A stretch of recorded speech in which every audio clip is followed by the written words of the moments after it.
Selamat datang di channel Alur Donghua. Sebelum menonton, silahkan subscribe, biar Mimin tambah semangat update-nya. Pedang terbang ini adalah harta yang diperoleh Han Li dari salah satu Raja Iblis yang telah dia bunuh di alam roh. Makhluk jahat berkulit biru menerima pedang terbang sebelum menyapu indera spiritualnya di atasnya, di mana ekspresi gembira segera muncul di wajahnya.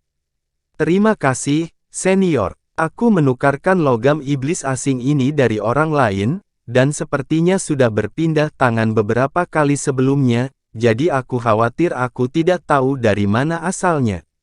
Dia telah meminta harga yang terlalu tinggi ketika meminta harta iblis kelas atas dari makhluk Berthoof itu, jadi dia sangat gembira bahwa dia benar-benar mendapatkan apa yang dia minta. Untuk tahap transformasi dewa seperti dia, harta kelas atas sangat sulit didapat. Alis Han Li sedikit berkerut saat dia berkata, begitu. Bagaimanapun, potongan logam iblis asing ini sudah cukup bagiku. Setelah itu, dia berbalik untuk pergi. Iblis berkulit biru bermaksud untuk mencoba dan menjilat Han Li, tetapi dia tidak berani mengatakan apa-apa lagi dan hanya bisa membuat gerakan perpisahan dengan hormat. Setelah menemukan potongan logam iblis asing itu, Han Li segera pergi. Selama 4 jam berikutnya, dia memeriksa semua yang ada di kios yang tersisa di jalan ini, dan berhasil menemukan 2 jenis obat roh yang tidak dapat ditemukan di alam roh, yang dapat memperbaiki sejenis pil, yang dapat menenangkan hati dan pikirannya. Ketika dikonsumsi sambil mengembangkan suatu kemampuan, pil tersebut dapat sedikit meningkatkan tingkat kemajuan yang dicapai selama penanaman, sehingga dalam jangka panjang, itu akan sangat berguna baginya. Han Li sudah memiliki resep pil, dan satu-satunya hal yang menghentikannya untuk memurnikannya adalah 2 jenis obat roh yang punah di alam roh. Setelah itu, Han Li meninggalkan jalan dan pergi ke beberapa toko besar terdekat dengan semangat tinggi. Sayangnya, hampir semua barang yang dijual di toko ini ditujukan untuk makhluk jahat, dan dia tidak menemukan barang berharga lainnya.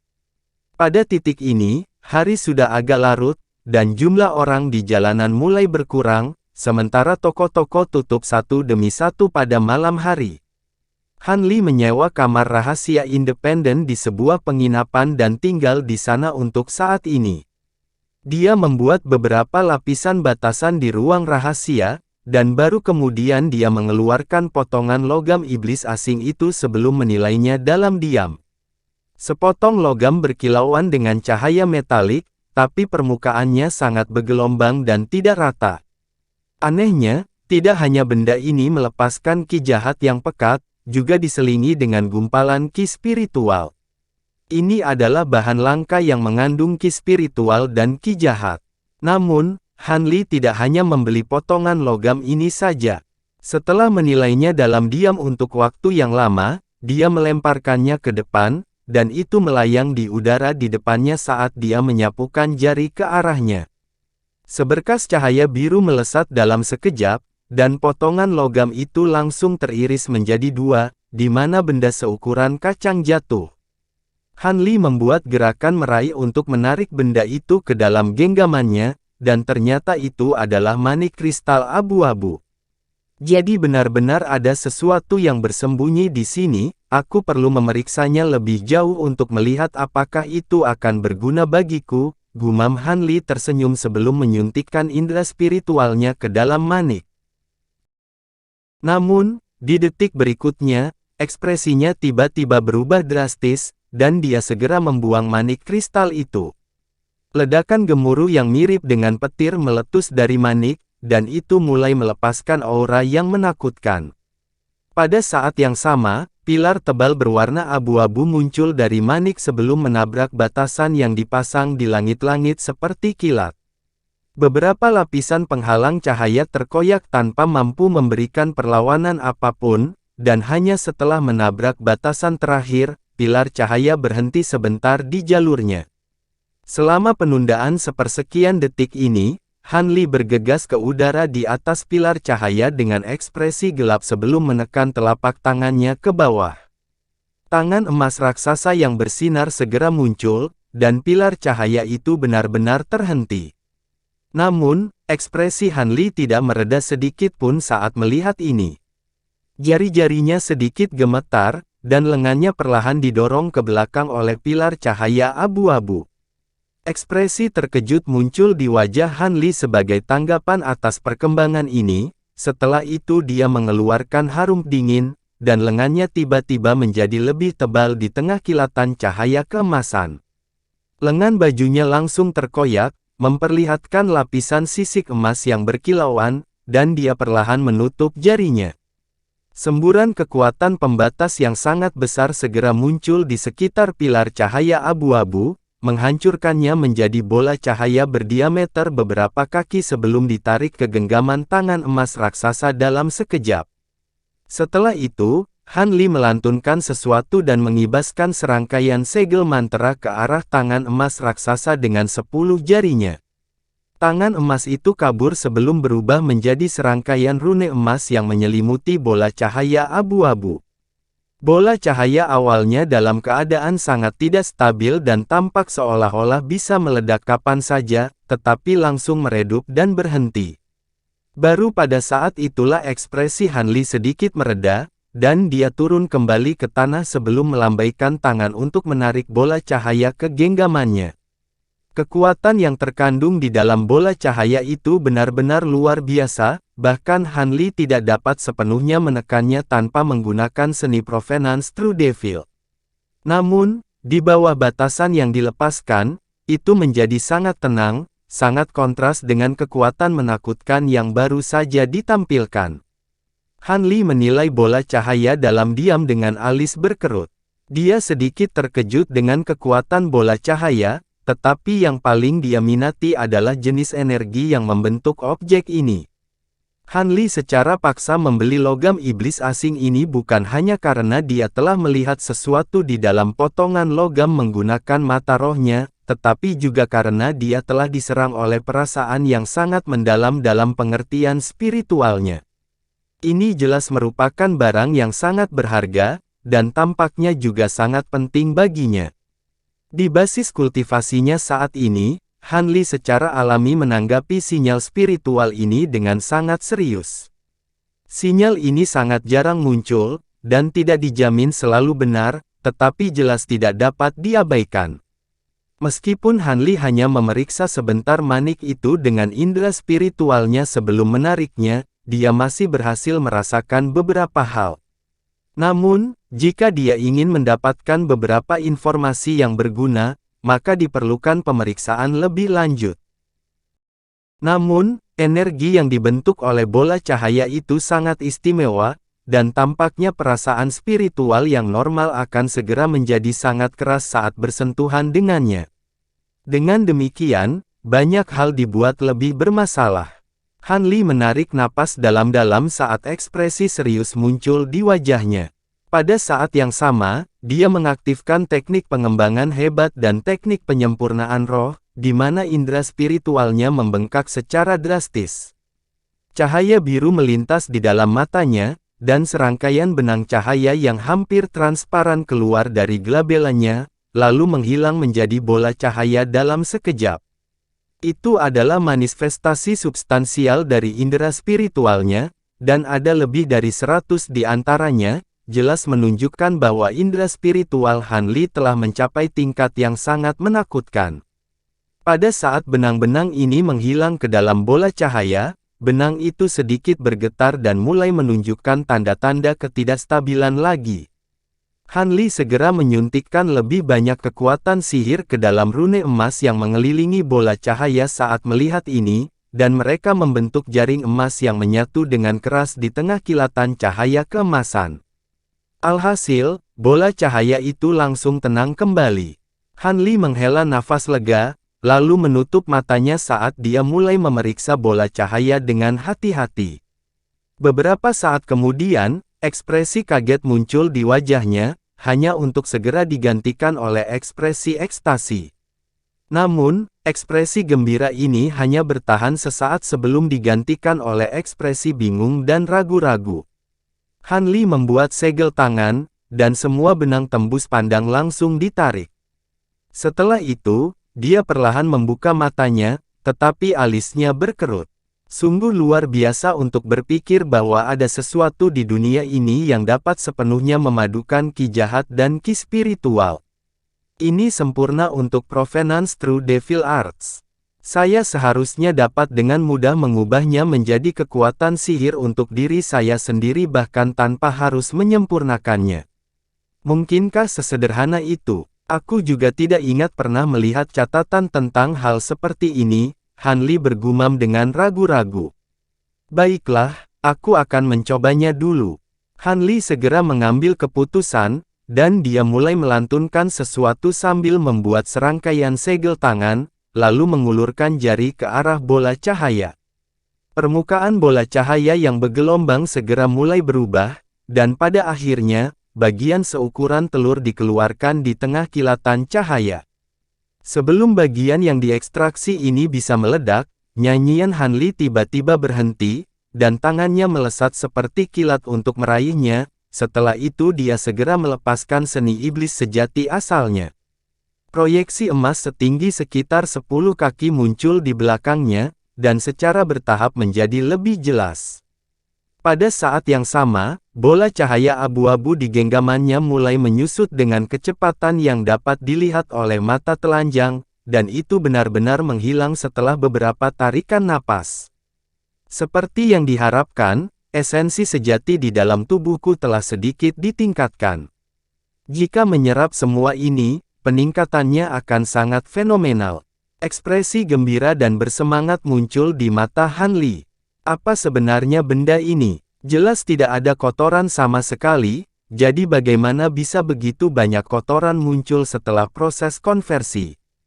Han Li bergumam pada dirinya sendiri saat dia mengulurkan jarinya, dan gumpalan ki hijau yang nyaris tak terlihat keluar dari ujung jarinya. Han Li menilai gumpalan ki hijau untuk beberapa saat sebelum semburan api perak keluar dari ujung jari yang sama untuk menyelimutinya. Namun, ki hijau tetap sama sekali tidak terpengaruh oleh api perak terlepas dari seberapa keras api itu terbakar. Ekspresi Han Li sedikit berubah saat melihat ini, dan api perak langsung menghilang. Dia kemudian menjentikkan jarinya, dan gumpalan ki hijau melesat keluar sebagai seberkas cahaya hijau, menembus penghalang cahaya di dinding dengan mudah. Han Li sedikit goyah saat melihat ini. Dia hanya mencoba untuk mengibaskan ki hijau, jadi dia pasti tidak berpikir bahwa itu akan sekuat ini.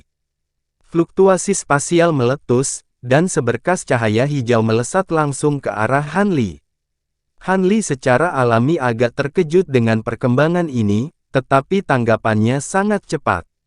Cahaya keemasan melintas dari tangannya saat dia menangkap seberkas cahaya hijau yang datang, tetapi ekspresinya segera menjadi gelap saat membuka jarinya, hanya untuk menemukan bahwa lampu hijau itu tidak dapat ditemukan.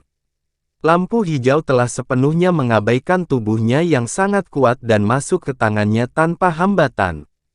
Han Li segera memeriksa kondisi internalnya menggunakan indera spiritualnya, hanya untuk menemukan bahwa gumpalan ki hijau saat ini berada di dantiannya dengan tenang dan stabil.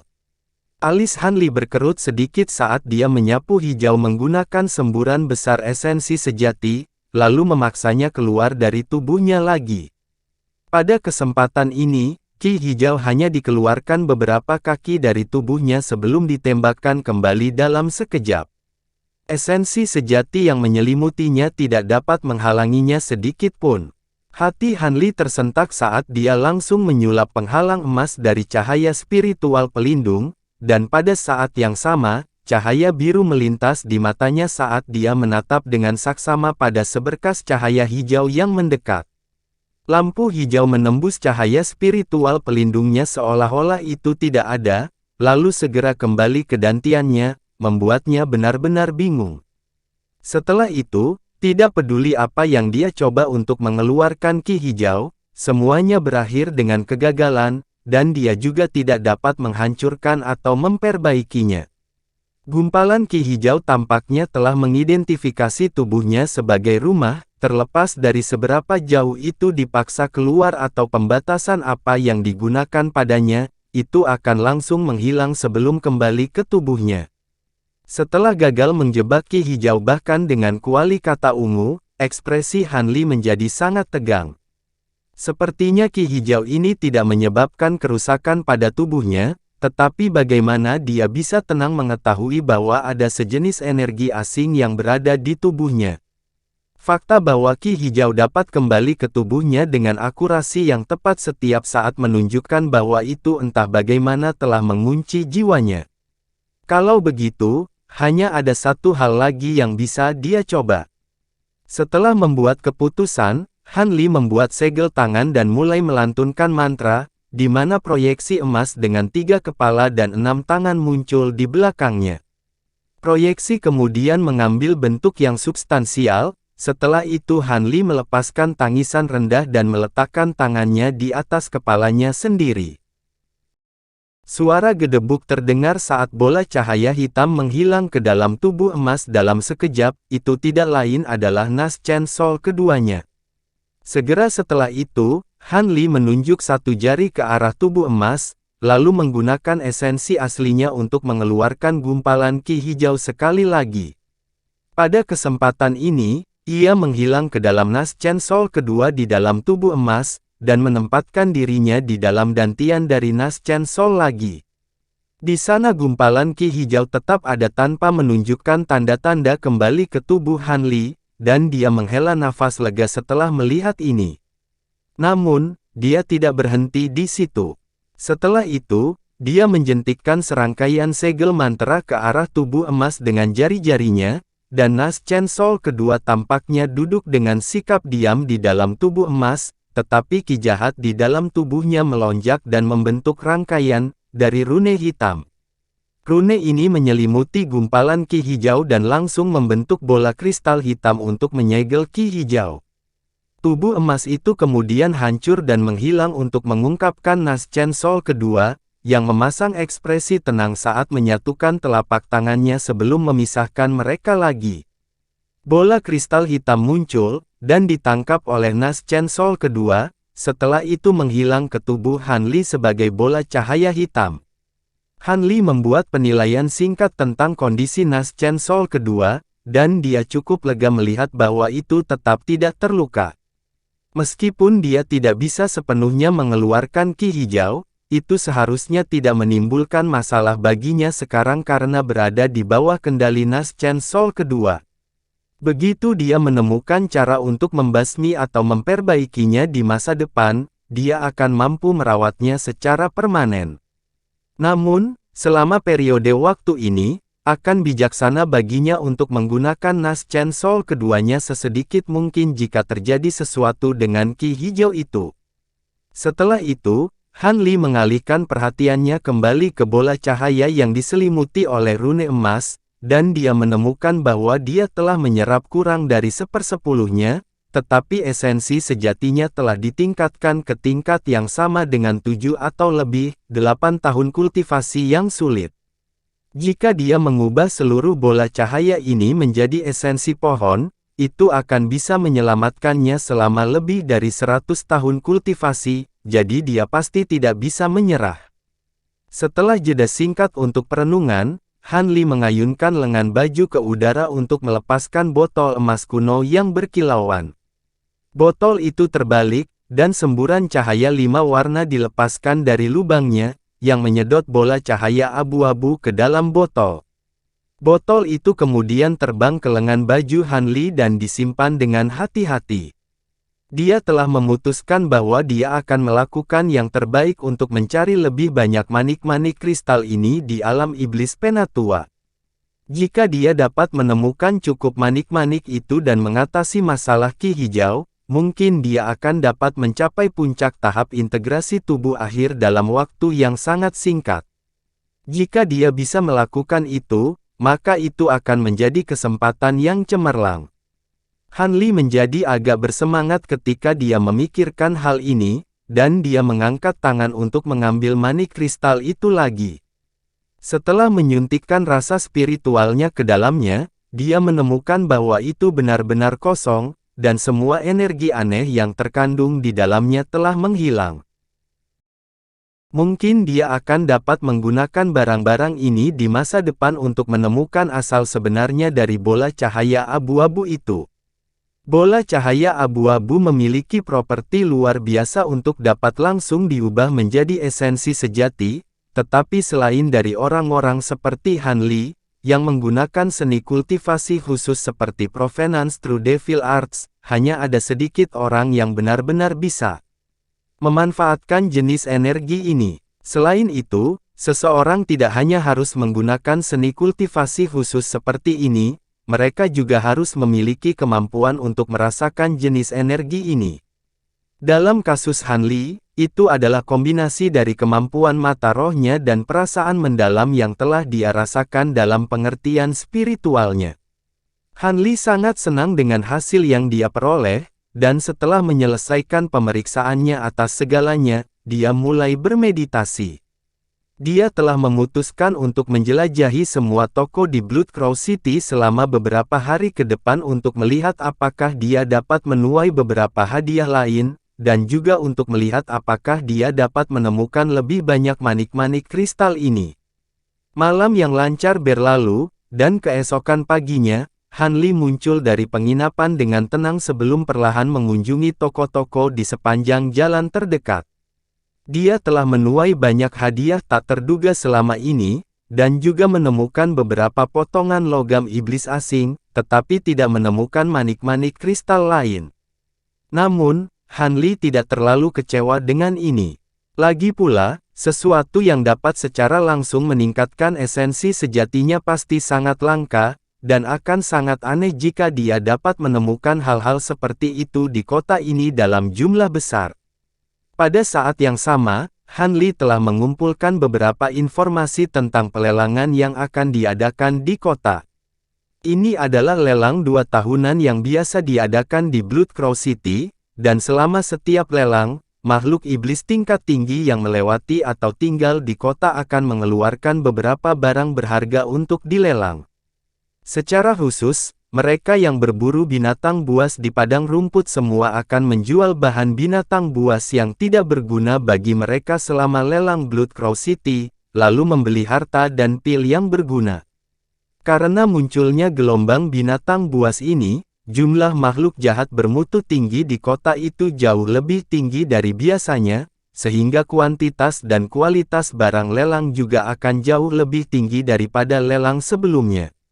Rupanya, bahkan akan ada beberapa harta karun iblis dan harta dan bahan legendaris lainnya yang dijual. Han Li secara alami cukup tertarik dan berencana untuk menghadiri pelelangan ini, baik untuk melihat apakah ada sesuatu yang akan menarik perhatiannya, serta untuk menjual harta setan yang berlebihan dalam koleksinya untuk beberapa batu setan.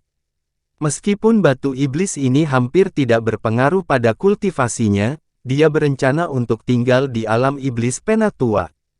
Lelang diadakan 3 hari setelah itu, memberinya cukup waktu untuk menjelajahi sebagian besar toko di kota. Lelang diadakan di aula besar di sudut Blood Crow City, dan Han Li tiba dengan jubah yang menutupi seluruh tubuhnya. Dia juga telah mengubah auranya sendiri, dan setelah menyerahkan beberapa batu iblis kepada penjaga iblis di pintu masuk, dia memasuki pelelangan. Aula itu berbentuk lingkaran, dan berbentuk seperti corong berjenjang dari atas ke bawah. Selain serangkaian kursi batu biru bulat di aula, hanya ada platform batu persegi panjang hitam di tengahnya. Ada diagram binatang tak dikenal yang terukir di dinding, dan tidak lebih dari 15 menit, seluruh aula terisi penuh oleh sekitar 4.000 makhluk jahat tingkat tinggi. Setelah beberapa saat, ketika hampir tidak ada kursi kosong di seluruh aula, sebuah pintu kecil di tingkat bawah dibuka, dan sesosok manusia muncul dari dalam sebelum tiba di platform batu persegi panjang. Semua obrolan di venue segera mereda.